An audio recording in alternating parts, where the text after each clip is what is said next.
नमस्कार दोस्तों, जय हिंद जय भारत। आज हम टॉपिक पढ़ेंगे राजस्थान की जलवायु। जलवायु एक ऐसा टॉपिक है जो कि साइंस के अंदर भी आता है और ज्योग्राफी के अंदर भी आता है। मैं आपसे एक रिक्वेस्ट करूंगा कि आप भूगोल के जो टॉपिक्स हैं, अन्य टॉपिक्स हैं, उनका आप रटाफिकेशन कर सकते हैं, लेकिन जलवायु का किसी भी हालत के अंदर आप रटाफिकेशन नहीं करें, क्योंकि ये जो टॉपिक है पूर्ण रूप से साइंस का टॉपिक है। इनको समझना पड़ता है, इसके पीछे बेसिक फंडामेंटल है।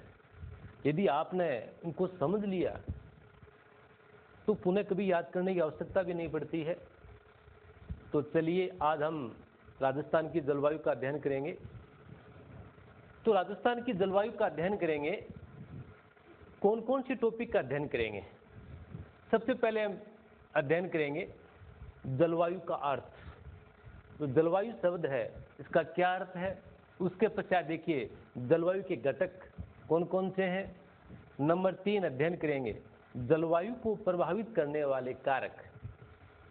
नंबर 4 राजस्थान जलवायु की विशेषताएं।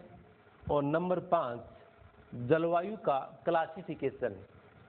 नंबर 1 कोपेन के अकॉर्डिंग, नंबर 2 थॉर्नवेट के अकॉर्डिंग, नंबर 3 त्रिवाथा के अकॉर्डिंग, और नंबर 4 भारतीय मौसम विभाग के अनुसार राजस्थान की जलवायु को कितने भागों में विभाजित किया गया है। और लास्ट हमारा जो टॉपिक रहेगा जलवायु से रिलेटेड महत्वपूर्ण क्वेश्चन। इन 6 टॉपिकों का हम अध्ययन करेंगे जलवायु के तहत। मेरी कोशिश रहेगी कि ये जलवायु वाला जो टॉपिक है काफ़ी लंबा हो जाता है, इसलिए मैंने उनको 3 भागों में विभाजित किया है। राजस्थान की जलवायु भाग प्रथम, सेकंड और थर्ड। आज हम भाग प्रथम का अध्ययन करेंगे। फ्रेंड्स, अपन पढ़ रहे थे राजस्थान की जलवायु के बारे में पढ़ रहे थे। तो पहले अपन डिस्कस कर चुके हैं कि राजस्थान की जलवायु के तहत कौन कौन से टॉपिक अपन पढ़ेंगे, किन किन टॉपिकों का विस्तार से अध्ययन करेंगे। ये टॉपिक है आर्ट का कम है, भूगोल का कम है और साइंस का टॉपिक ज्यादा है। इसलिए मैं आपसे रिक्वेस्ट करता हूं कि आप इस टॉपिक को आप रडाफिकेशन न करके साइंस का टॉपिक मानते हुए आप उन्हें समझे। आप और समझने के लिए जो उनके बेसिक फंडामेंटल है, बेसिक घटक है, उनको आप यदि वो समझ लेते हैं तो ये जलवायु वाला टॉपिक कभी भूल नहीं पाएंगे। अन्यथा आपको रटना पड़ेगा। आपको जैसे आप थॉर्नवेट का रटते हैं, आप त्रिवाथा का रटते हैं, आप तो ये इसका सभी जो है आप उनका रटाफिकेशन लगाते हैं। आप तो इनका रटाफिकेशन लगाने का कारण ये है कि हमारे बेसिक फंडामेंटल बस समझ में नहीं आया। तो चलिए आज अपन उनके बेसिक जो फंडामेंटल है उन पर अपन फोकस डालते हैं। पहला हमारा है कि जलवायु का अर्थ है क्या। नाम आता है जलवायु, जलवायु कहते हैं। तो जलवायु का अर्थ है क्या। देखिए जल की 3 स्टेज होती है, ठोस, द्रव और गैस। तो जल प्लस वायु यानी वायु में जल की मात्रा। तो वायु में जल की मात्रा, जल की द्रव अवस्था हो नहीं सकती है। और तो वायु के अंदर जो जल की जो गैसीय अवस्था है, जिसे वाष्प कहते हैं, वो क्या होगी, जल के अंदर होती है। तो जल के वायु के अंदर होती है। तो वायु के अंदर जल की जो गैसीय मात्रा है वो कितनी है, इसके आधार गुण आर्द्रता भी कहते हैं। ये पूरे हमारे जलवायु को प्रभावित करती है। तो देखिए जलवायु का अर्थ की बात करें तो जलवायु परिभाषा की बात करें तो जलवायु है क्या, दीर्घ समय की मौसमी दशाओं का औसत जलवायु कहलाता है। सीधी सी बात है, मौसम का अनुपात जलवायु कहलाता है। अब आगे हमारे कि मौसम का अनुपात जलवायु कहलाता है। तो देखिए जो मौसम है, कितने समय का मौसम, 1 साल, 2 साल, 10 साल, कम से कम 30 से 40 सालों का जो मौसम है उनका जो औसत अनुपात निकालते हैं वह उस क्षेत्र की जलवायु है। देखिए क्षेत्र, कौन सा भी कोई क्षेत्र है एक्स वाई जेड, उनके 30 से 40 सालों का जो भी मौसम है उनका औसत अनुपात निकाल लो और वह उस क्षेत्र की जलवायु कहलाती है। तो अब हमारी आ गया मौसम शब्द। जलवायु के अंदर क्या आया, मौसम शब्द आ गया। मौसम क्या है, मौसम एक अरबी भाषा का शब्द है। मौसम एक अरबी भाषा का शब्द है जिसे हम मानसून कहते हैं, और मौसम से ही मानसून की उत्पत्ति हुई है। कहते हैं मानसून आ गया, मानसून आ गया। मानसून शब्द है वो मौसम से बना है, और ये एक अरबी भाषा का शब्द है। ये इसका अर्थ होता है कि एक दिशा से चलने वाली हवाएं। मानसून क्या होता है, मानसून क्या होता है, मानसून के अंदर होता है क्योंकि मानसून आ गया, तो मानसून का अर्थ क्या होता है कि एक दिशा से चलने वाली हवाएं निश्चित अवधि के लिए, तो निश्चित अवधि के लिए तो एक दिशा से हवाएं चलती हैं, उसके पश्चात हवाओं की दिशा बदल जाती है और बदलकर चेंज हो जाती है। तो देखिए मानसून क्या है, एक हवाएं है। अब हमारे यहां पर आ गया कि जो मौसम है, मौसम के घटक कौन कौन से घटक होते हैं। मौसम की घटक देखिए आप, आर्द्रता, वायुदाब, तापमान और पवन है।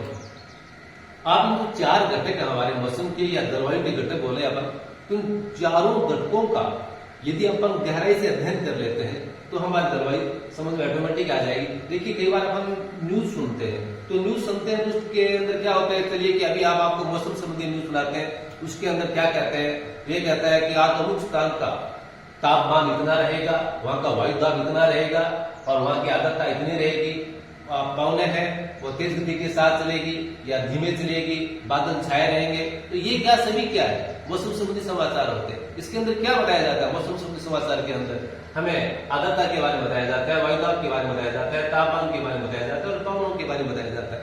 ये यदि हमारे समझ में आ जाते हैं तो सब तय जलवायु समझ में आ गई।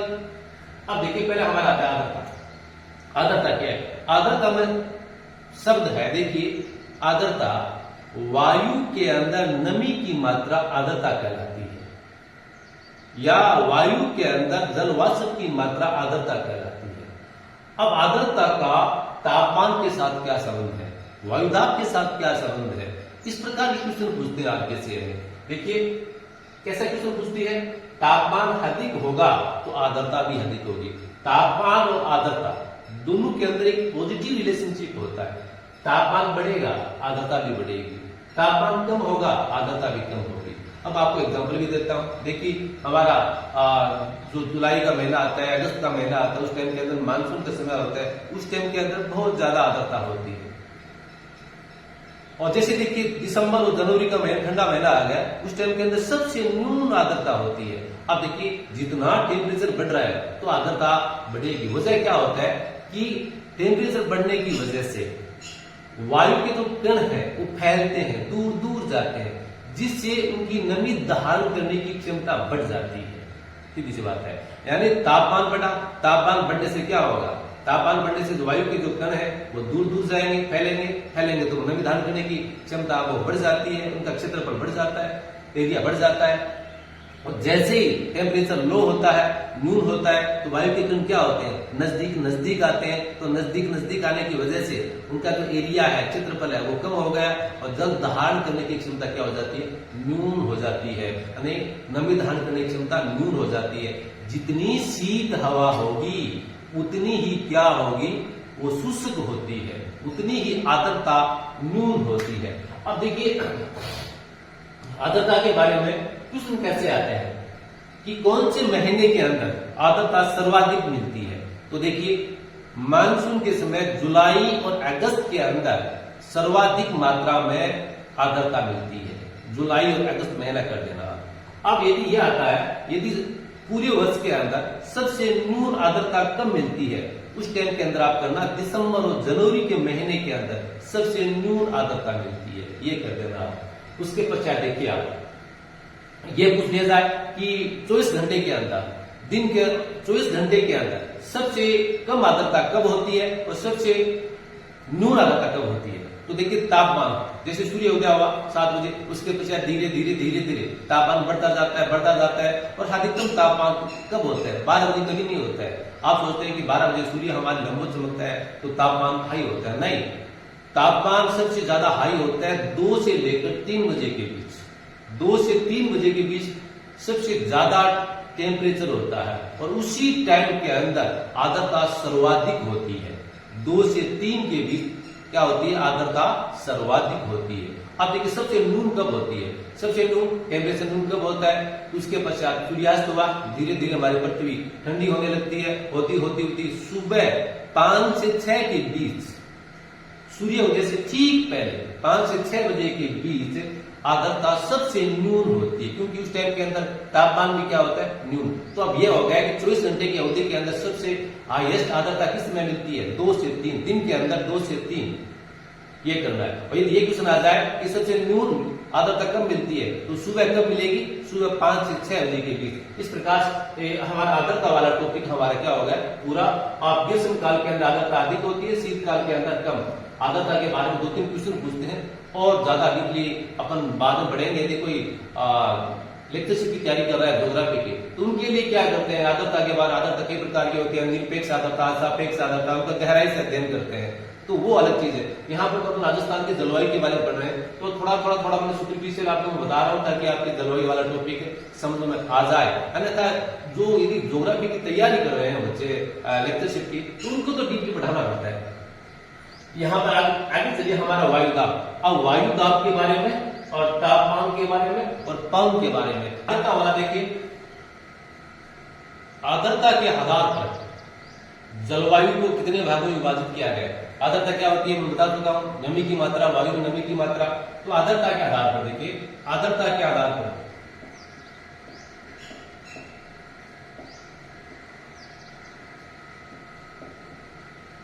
आर्द्रता के आधार पर जलवायु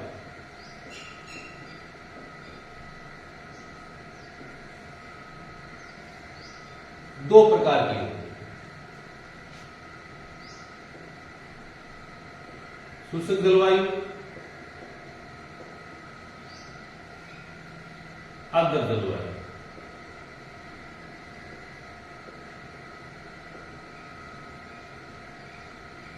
जब अपन कोपेन का, थोर्नवेट का, ट्रिवाथा का अपन क्लासिफिकेशन पढ़ेंगे, उस टाइम के अंदर नाम आएगा कि उसके उस क्षेत्र की जलवायु शुष्क जलवायु है, उसकी आर्द्र जलवायु है। तो देखिए ये सिस्टम होता है ना, शुष्क जलवायु और आर्द्र जलवायु, तो उस टाइम के अंदर ये काम आएंगे। आर्द्रता के आधार पर जलवायु को दो भागों में विभाजित किया गया। अब राजस्थान की जलवायु कैसी है? राजस्थान की जलवायु देखेंगे कि अपन जो मरुस्थलीय जलवायु देखेंगे वो कौन सी है? शुष्क जलवायु है। शुष्क जलवायु में आर्द्र जलवायु को थोड़ी बहुत मात्रा में मिलती है, माउंट आबू के अंदर या झालावाड़, बारां के अंदर थोड़ी बहुत है। वही उपार्द्र, आर्द्र नहीं मिल पाती है, उपार्द्र जलवायु है। उपार्द्र आर्द्र जलवायु राजस्थान के अंदर मिलती ही नहीं है।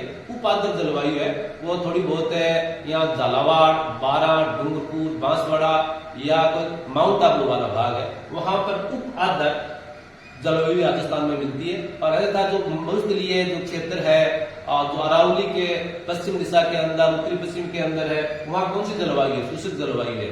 तो ये आर्द्रता के आधार पर क्लासिफिकेशन किया गया है। अब अपन देखिए तापमान के आधार पर, मैं ये बताता हूं आर्द्रता के आधार पर, आगे देखिए तापमान के आधार पर।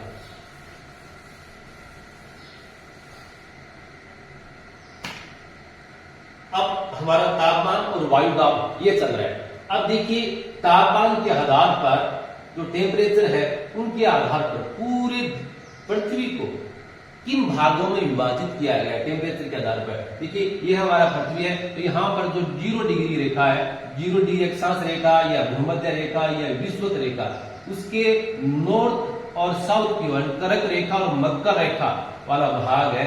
यहाँ पर देखिए, यहाँ पर कौन सी जलवायु मिलती है? यहाँ पर जो वाला ये वाला भाग है, यहाँ ये वाला भाग, यहाँ पर उष्णकटिबंधीय जलवायु मिलती है। यानी भूमध्य रेखा से लेकर कर्क रेखा और मकर रेखा है, उनके जो मध्य है वो हाई टेम्परेचर की वजह से हमेशा यहाँ पर सूर्य, देखिए भूमध्य रेखा पर सूर्य क्या होता है? हमेशा लंबवत चमकता रहता है, 90 डिग्री के कोण पर चमकता रहता है। यहाँ पर 12 घंटे की रात और 12 घंटे का दिन होता है, हाई टेम्परेचर रहता है। तो इसलिए यहाँ का जो तापमान हाई रहने की वजह से ये कौन सा क्षेत्र है? उष्णकटिबंधीय जलवायु का क्षेत्र है। तो अपन पढ़ेंगे कि राजस्थान की जलवायु कैसी है। राजस्थान की जलवायु देखते हैं उष्णकटिबंधीय जलवायु है। तो देखिए हाँ, तो वहां पर इस प्रकार की चीजें अपन देखते हैं। आगे देखिए 23.5 से लेकर 66.5 डिग्री तक नॉर्थ पोल के अंदर, नॉर्थ गोलार्ध के अंदर 23.5 से लेकर 66.5 के बीच का जो क्षेत्र है, यानी ये 66.5 वाला उप ध्रुवीय क्षेत्र कहलाता है। तो देखिए 23.5 से 66 के जो बीच है ये कहलाता है उपोष्ण कटिबंधीय जलवायु। कौन सा? उपोष्ण कटिबंधीय जलवायु या शीतोष्ण कटिबंधीय जलवायु, इन दो नाम है। उपोष्ण भी कहें या क्या कहें आप, शीतोष्ण जलवायु भी कहें, आप कह सकते हैं आप।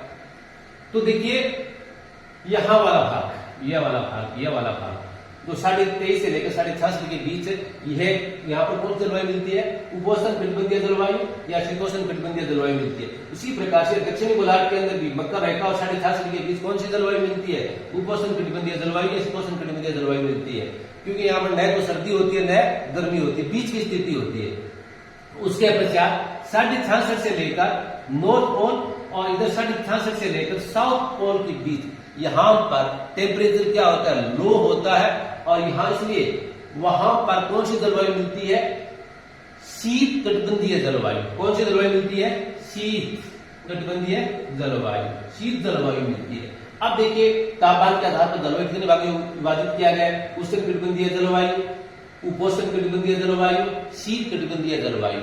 ये अपन पढ़े क्लासिफिकेशन राजस्थानी जलवायु पढ़ेंगे, उस टाइम के अंदर काम आएंगे, और इसलिए मैं बता रहा हूं कि आप उनको समझ लीजिए। अब देखिए राजस्थान की जलवायु कैसी है?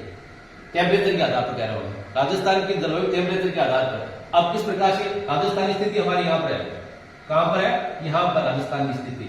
तो राजस्थान जो 23.5 डिग्री कर्क रेखा है वो डूंगरपुर और बांसवाड़ा से होकर गुजरती है, यानी बांसवाड़ा के मध्य से गुजरती है और जो डूंगरपुर को टच करते हुए गुजरती है। तो ये डूंगरपुर और बांसवाड़ा वाला हिस्सा है, थोड़ा सा हिस्सा, उसके अंदर उष्ण कटिबंधीय जलवायु मिलती है, और अन्य शेष राजस्थान के अंदर कौन सी जलवायु मिलती है?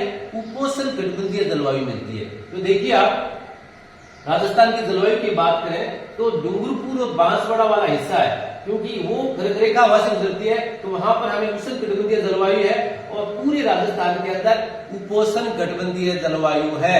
अब राजस्थान की जलवायु कैसी है भाई?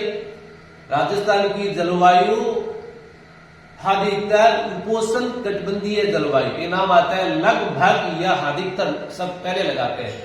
क्यों? क्योंकि थोड़ा बहुत हिस्सा डूंगरपुर बांसवाड़ा के अंदर उष्ण कटिबंधीय जलवायु मिलने के कारण 100% तो है नहीं, इसलिए लगभग या अधिकतर उपोष्ण कटिबंधीय जलवायु राजस्थान की है।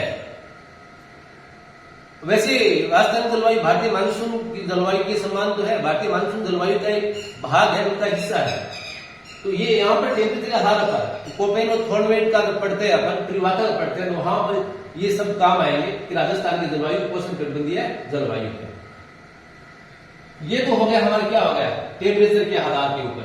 अब देखिए हमारा क्या होता है? वायु दाब के आधार पर। तो वायु दाब के आधार पर देखिए, यहां पर देखिए, बहुत समझिए आप कि जो आप कहते हैं मानसून आ गया, मानसून आ गया। मानसून क्या होता है? एक प्रकार की हवाएं होती हैं जो 6 महीने के लिए इस दिशा से चलती हैं, उसके पश्चात इस दिशा से चलने लग जाती हैं। मानसून 6 महीना के लिए दक्षिणी पश्चिम दिशा से आने वाली हवाएं हैं, उसके पश्चात उनकी दिशा उत्तरी पूर्वी हो जाती है। पहले इधर से आती है, इधर जाती है, उसके पश्चात इधर से आती है, इधर जाती है। इस प्रकार की हवाएं हैं। आप देखिए कहते हैं कि आप फिर बाद के अंदर हमारे जुलाई अगस्त के अंदर ही वर्षा क्यों होती है? मानसून की प्रकार की हवाएं इधर से भी आ रही है, इधर से भी आ रही है। तो इसलिए कि जब ये इधर से आ रही है, उस टाइम के अंदर सागर से ऊपर के आ रहे हैं, महासागर के ऊपर से आ रही है, महासागर के ऊपर से दक्षिण पश्चिम दिशा से आ रही है, महासागर के ऊपर से आ रही है। महासागर के ऊपर से आने की वजह से ये आर्द्रता या नमी धारण कर लेती है, जिनकी वजह से ये वर्षा करती है। और जब इधर से आती है तब स्थलीय भाग से आती है, स्थलीय भाग से आने की वजह से वहां पर नमी धारण नहीं कर सकती है, तो नमी का हमारे पास ऑप्शन है, इनको साधन है नहीं, इसलिए वो हवाएं क्या होती है? शुष्क होती है और वर्षा नहीं कर पाती है। अब वायुदाब देखिए, वायुदाब के अंदर जो यहाँ पर जो 0 डिग्री है, विषुवत रेखा है, विषुवत रेखा के 5 डिग्री उत्तर की ओर, 5 डिग्री दक्षिण की ओर, कितने टोटल कितने अक्षांश हो गए भाई? ध्यान से सुनिए, बस ये समझ लीजिए आप। 0 डिग्री जो भूमध्य रेखा है, उनसे 0 डिग्री से 5 डिग्री उत्तर की ओर, 5 डिग्री दक्षिण की ओर। टोटल कितने अक्षांश हो गए? 10 अक्षांश हो गए। टोटल हमारे पास कितने हो गए? 10 अक्षांश हो गए। 10 अक्षांश हो गए। इन 10 अक्षांशों को जो क्षेत्र है उन्हें कहते हैं डोल ड्रम की पेटी, शांत पेटी कहते हैं। डोल ड्रम की पेटी यानी शांत पेटी। यहां पर हवाएं या तो चलती नहीं है, चलती है तो मंद मंद धीमी धीमी हवाएं चलती हैं। ध्यान दीजिए आप, जो यहां पर है जो हवाएं या तो चलेगी नहीं, चलती है तो क्या मंद मंद धीमी धीमी विषुवत रेखीय पछुआ पवनें चलती हैं, यानी पश्चिम दिशा से पूर्व दिशा की ओर मंद मंद हवाएं चलती हैं। उन मंद मंद हवाओं को क्या कहते हैं? विषुवत रेखीय पछुआ पवनें या भूमध्य रेखीय पछुआ पवनें कहते हैं। और इस क्षेत्र को शांत क्षेत्र भी कहते हैं, डोल ड्रम की पेटी भी कहते हैं। और यहां पर देखिए लो प्रेशर होता है इस क्षेत्र के अंदर। लो प्रेशर क्यों होता है? क्योंकि यहाँ पर टेम्परेचर हाई है। टेम्परेचर हाई क्यों होता है? क्योंकि सूर्य भगवान हमेशा उसके सिर पर चमकता रहता है, 90 डिग्री के कोण पर चमकता रहता है। तो 90 डिग्री के कोण पर चमकेगा, सिर पर चमकेगा। दिन घंटे 12 घंटे का दिन और 12 घंटे की रात होगी और हमेशा लंबवत रहता है सूर्य। इनकी वजह से टेम्परेचर हाई रहता है। टेम्परेचर हाई रहने की वजह से जो वायु के कण है वो दूर दूर फैल जाते हैं और फैलने की वजह से यहाँ लो प्रेशर का क्षेत्र बन जाता है। अब आगे चलिए, यहां से लेकर ये 30 डिग्री वाला, 30 से 35 कहें या 25 से 30 कहें, ये वाला क्षेत्र है। यहां पर क्या मिलता है? हाई प्रेशर मिलता है। अब हमारे यहाँ मन में आता है कि भाई यहां पर भी टेम्परेचर जो कर्क रेखा और मकर रेखा है, दोनों गोलार्धों के अंदर कर्क रेखा ये और मकर रेखा है। तो कर्क रेखा, ये कर्क रेखा है, कर्क रेखा है, और ये कौन सी है? मकर रेखा। तो कर्क रेखा और मकर रेखा, इनके ऊपर भी टेम्परेचर हाई होता है। उसके पश्चात यहां पर टेम्परेचर हाई है, उसके पश्चात यह हाई प्रेशर मिलता है, उच्च दाब मिलता है। ये आपको कंफ्यूज करने वाला है। तो देखिए, मैं आपको पहले बताया था कि जहां पर टेम्परेचर हाई होगा तो टेम्परेचर जो हाई होता है उस टाइम के अंदर वायु दाब क्या होता है? न्यून होता है। एक कहावत भी है, जब थर्मामीटर ऊपर बैरोमीटर डाउन, बैरोमीटर ऊपर थर्मामीटर डाउन। ये थर्मामीटर से हम ताप नापते हैं और बैरोमीटर से क्या नापते हैं? वायु दाब नापते हैं। जब बैरोमीटर ऊंचा होगा तो थर्मामीटर डाउन जाएगा और थर्मामीटर ऊंचा होगा तो बैरोमीटर डाउन जाएगा। तो यहां पर देखिए, टेम्परेचर हाई होने के पश्चात भी हाई प्रेशर मिलता है। ये किस वजह से? ये पृथ्वी की घूर्णन गतियों की वजह से। पृथ्वी की घूर्णन गतियों की वजह से हवाएं, तो यहाँ देखिए, यहाँ से जो भूमध्य के क्षेत्र है, जो डोल ड्रम वाला क्षेत्र है, यहाँ से हवाएं क्या करेगी? ऊपर की ओर उठेगी, ऊपर की ओर उठती हुई।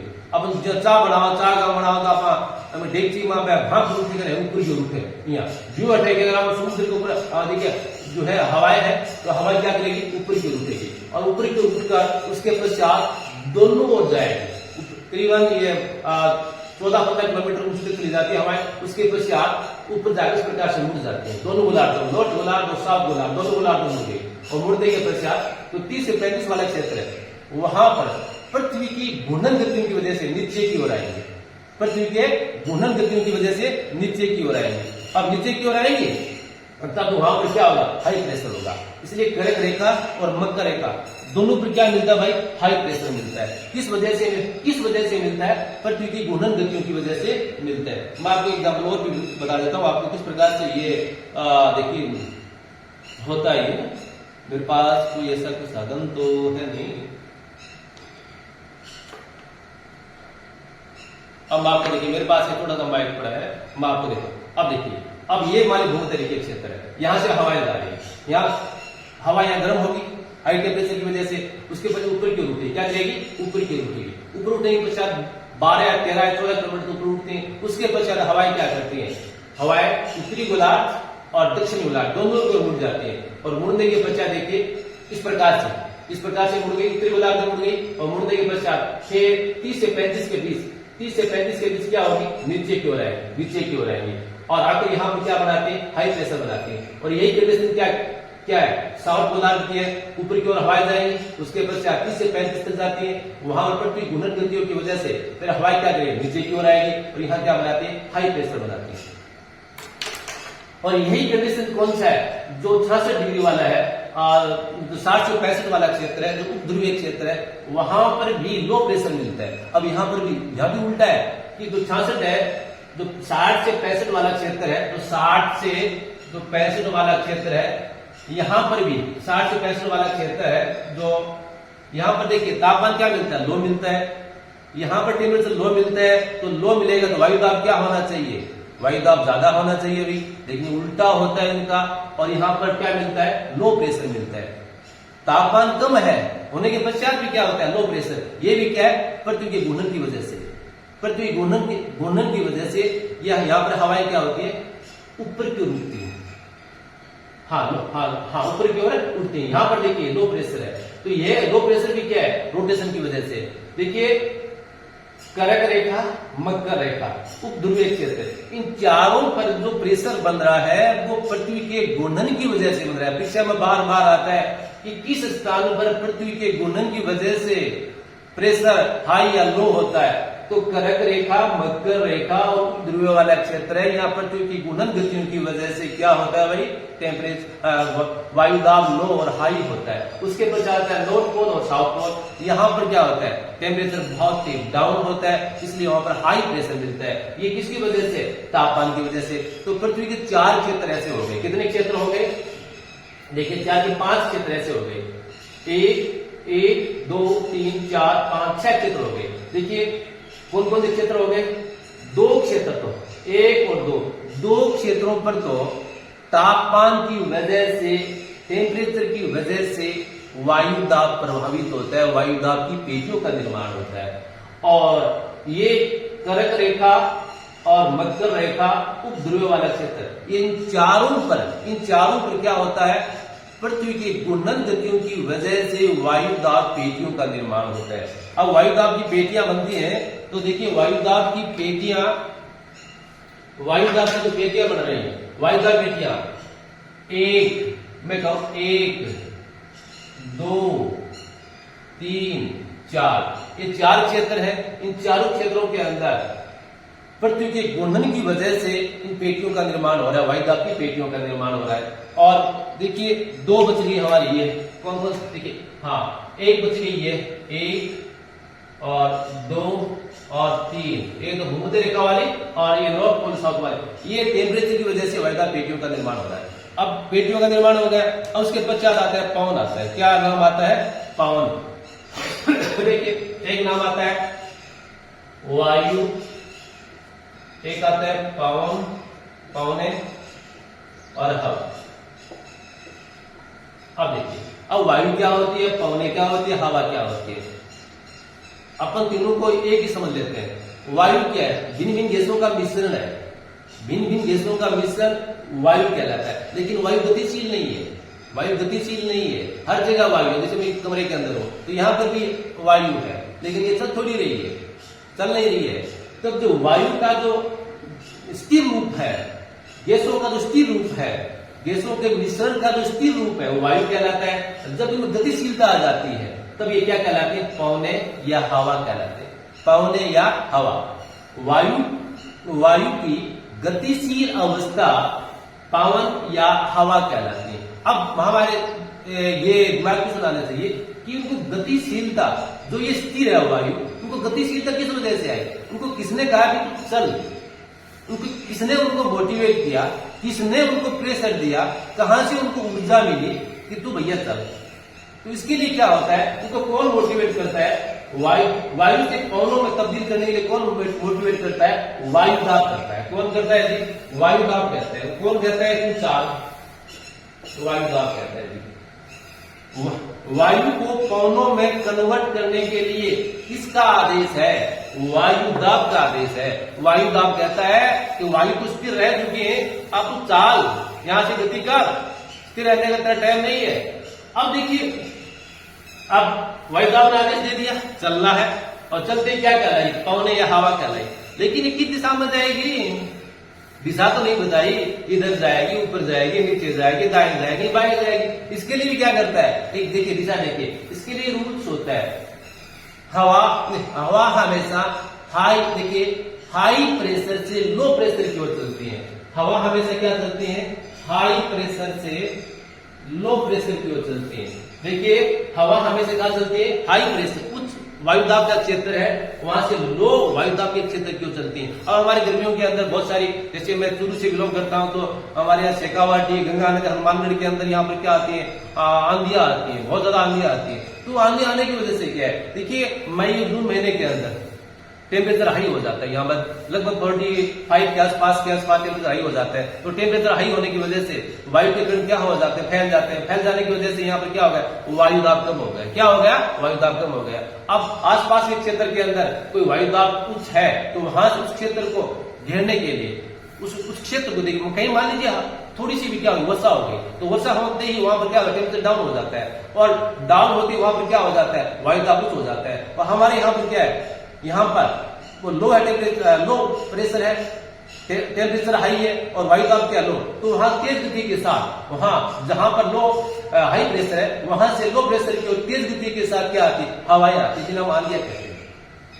तो देखिए अब ये चल गया, हमेशा हवाएं चलती है हाई प्रेशर से लो प्रेशर की ओर चलती हैं। अब देखिए यहां पर हवाएं, देखिए ये कौन सा क्षेत्र है, हाई प्रेशर है।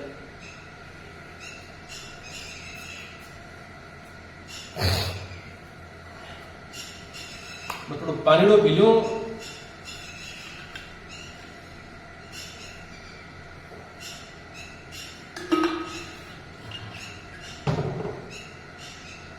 अब देखिए यहां पर क्या है, यहां पर देखो आप, यहां पर लो प्रेशर है तो यहां पर क्या है, हाई प्रेशर है।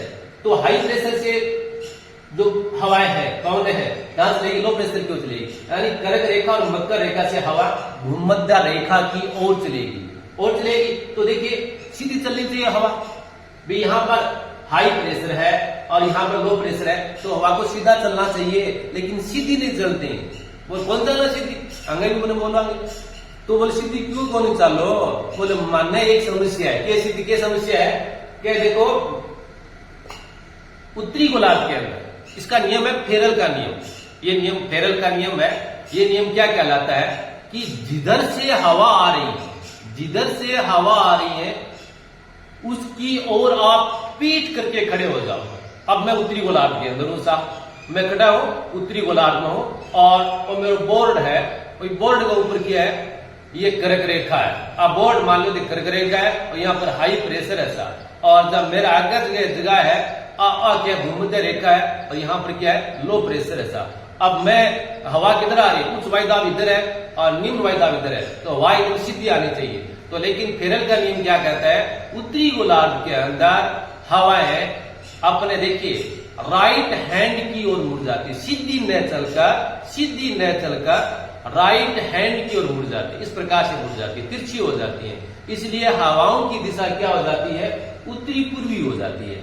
हवाओं की दिशा उत्तरी पूर्वी व्यापारिक, इन हवा को क्या कहते हैं, उत्तरी पूर्वी व्यापारिक हवाएं कहते हैं। इन दिशा हो जाती है उत्तरी पूर्वी से दक्षिण पश्चिम की ओर हो जाती है। ये स्थिति कहां पर है, कर्क रेखा से लेकर कहां पर, भूमध्य रेखा की ओर, नॉर्थ गोलार्ध के अंदर है। तो यहाँ पर चलने वाले हवाओं को, जो चलने वाले हवाएं हैं इधर से चलती है, इधर से चलती है, देखिए सीधी आनी चाहिए थी, सीधी आनी चाहिए, लेकिन फेरल के नियम के अनुसार क्या हो जाता है, राइट हैंड यानी दाहिने हाथ की ओर हवाएं मुड़ जाती हैं। मैंने कहा इसका नियम यही है। अब परीक्षा के अंदर आप सोचेंगे, परीक्षा में यह आता है कि उत्तरी गोलार्ध के अंदर हवाएं किस दिशा की ओर मुड़ जाती हैं, तो बात के अंदर ऑप्शन तो दो ही होते हैं हमारे, लेफ्ट और राइट। अब देखते हैं तो लेफ्ट करा, राइट करा, राइट करा, लेफ्ट करा, और हो सकता है एक किसी के गलत और सही नहीं, 50% तो चांस है क्या लेफ्ट कर देगा, राइट कर दिया। अब आप क्या करना, याद रखना फेरल का नियम क्या कहता है कि जिधर से हवा आ रही है उसकी तरफ पीठ कर लेना। पीठ करने के पश्चात आप इधर देखो, आप पीठ करने के पश्चात उत्तरी गोलार्ध के अंदर राइट हैंड की ओर हवा मुड़ जाती है। ये सीधी सी बात है उत्तरी गोलार्ध के अंदर। अब उत्तरी गोलार्ध के अंदर आप परीक्षा देगा अड़े बैठ देवा तो आप लिखा क्यों, ये हाथ लिखा, राइट हैंड हाथ लिखा, तो सीधी बात है उत्तरी गोलार्ध के अंदर राइट हैंड की ओर दिशा हाथ लिखा बीकानी हवा मुड़ जाए। तो थाने ध्यान रखियो कि उत्तरी बहुत एक क्वेश्चन इतना बार आ रहा है साहब, बहुत बार आ रहा है, बहुत ज्यादा हुआ है, तो ध्यान रखियो कि उत्तरी गोलार्ध के अंदर हवाएं हैं, जिसका हाथ आप लिखा ओमार सीट भरा बीकानी मुड़ जाए, और दक्षिणी गोलार्ध में आप कभी जावत हाथ को नहीं नए जावा तो बाद में हवा किस साइड में मुड़े, लेफ्ट साइड में मुड़ जाती है। दक्षिणी गोलार्ध में कभी आप गया न कभी जहां जैसे देखा कभी ऑस्ट्रेलिया न्यूजीलैंड जानो काम पड़ा देखा आप, तो उस टाइम के अंदर क्या होता है, वहां पर दक्षिणी गोलार्ध के अंदर क्या होता है, लेफ्ट साइड की ओर मुड़ जाती है। अब दक्षिण गोलार्ध में देखो आप, दक्षिण गोलार्ध के अंदर यहाँ पे क्या हाई प्रेशर है, यहाँ लो प्रेशर है, तो ये नियम यही होता है। मैं देखिए हवा इधर से आ रही है, इधर से आ रही है, अब उसको उल्टा हो गया, दक्षिणी गोलार्ध में खड़ा हूं, दक्षिण गोलार्ध में यहाँ पर खड़ा हूं, तो ये मेरे पीछे क्या हाई प्रेशर है, यहाँ पर क्या है विषुवत रेखा लो प्रेशर है, तो हवा इस प्रकार से जानी चाहिए, इधर से रह जाकर देखिए हवा इस प्रकार से जानी चाहिए, इधर से सीधे रह जाकर क्या हो जाती है, इस प्रकार मुड़ जाती है, लेफ्ट हैंड की ओर मुड़ जाती है। क्या मुड़ जाती है, लेफ्ट हैंड की ओर। तो दक्षिणी गोलार्ध के अंदर, दक्षिणी गोलार्ध के अंदर कहां मुड़ जाती है भाई, लेफ्ट हैंड की ओर मुड़ जाती है। दीक्षा के अंदर सबसे ज्यादा कंफ्यूज करने वाला, गलती करने वाला यही होते हैं। आप लोग इस प्रकार से ध्यान दीजिए कि दक्षिणी गोलार्ध के अंदर हवाएं लेफ्ट हैंड की ओर मुड़ जाती हैं और ये हवाएं कहलाती है दक्षिणी पूर्वी व्यापारिक हवाएं। क्या कहलाती हैं, दक्षिणी पूर्वी व्यापारिक हवाएं कहलाती हैं। अब आगे पछुआ पवन ये 30-35 से लेकर 60 से 65 के बीच है, यहाँ पछुआ पवनें चलती हैं। तो देखिए ये स्थिति यहाँ पर है, हवा इधर जानी चाहिए थी लेकिन इधर मुड़ गई, वही सिस्टम है हमारे, राइट हैंड की ओर हवाएं मुड़ गई और ये कहलाती है पछुआ पवनें। और फिर यहाँ पर देखिए, यहाँ पर हवाई साइड से आती है और सीधी चलनी चाहिए लेकिन राइट हैंड की ओर मुड़ गई और ये क्या कहलाती है, ध्रुवीय पवनें।